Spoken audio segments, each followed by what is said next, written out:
So Dan, thumbs up, thumbs down on Paris. Do you like it? I'm not a Paris man, but I wasn't a New York man for several New York visits, and then Dino showed me the Dino side of New York, and now I love New York. Someone will have to, Paris is very intimidating to me. It's I absolutely have no I don't funnel my fear of Paris into me going, oh, Paris is shitty. I think the deal with Paris is, if I could totally make a bunch of sweeping generalizations and speculations, is that, even though it's a city that everyone on the planet wants to go to, unlike other cities that everyone on the planet wants to go to, they've refused to succumb to the tourist industry, they're the tourist culture. They all know English, but that's where you get that stereotype of well, you have to try speaking French, otherwise they don't like you. Yeah. I finally got that when I was there. I was I think putting myself in their shoes, it was oh, suppose you're Paris and you just want to be New York. People in New York don't bend over backwards for people that don't speak English.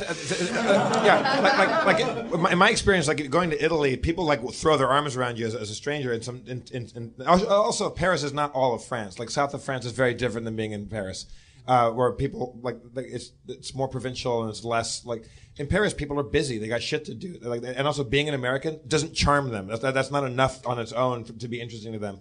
They got shit to do. I went to go buy a razor because I left my razor in New York, and I went into a very busy drugstore, and I found the razor, and I was hoping that I could just walk up, put the razor on the thing.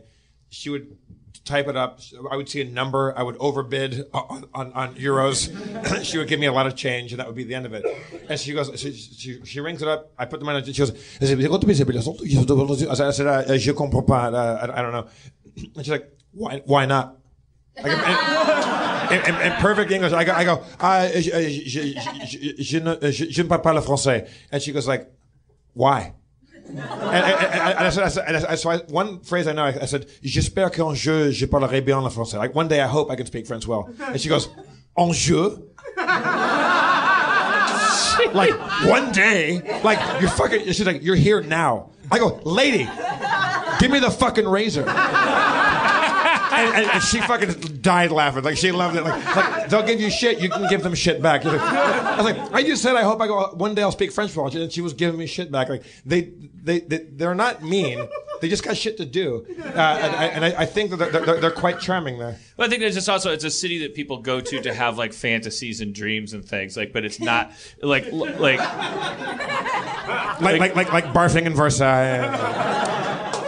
When you go to Venice, every other building is either a hotel or a purse store. It's obvious that there's not, obviously tourism is it's infused to the culture. If you're gonna roll your eyes at the idea that you have visitors, then you're an idiot as a Venetian. I think the die is cast for them.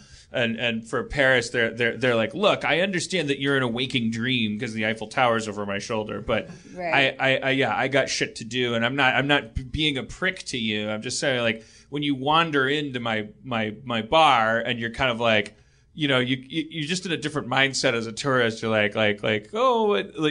you're off work. You're not working, and whatever. We've beat this horse dead, but I think there's just cities that make that choice. It's a binary thing almost. They go okay, let's face it, people are coming here to visit. I could see you liking it because I think that's kind of the great thing about it, because the thing that's a turnoff about the touristy stuff obviously is the selfie stick. So you have to buy the selfie stick. Take the selfie stick. Yeah. But it's kind of neat to just kind of. I got comfortable enough. It would be several visits, whatever. What I was blown away by is I had that box of cake, and I went to I went to a little cafe and said near the Eiffel Tower. I asked a waiter, is it okay if I eat this here? And he's like, only if you share with me. Everybody wanted in that fucking cake box. I had two little. This cakes. Is the story that blew Jeff away. The story where he went into a sex dungeon.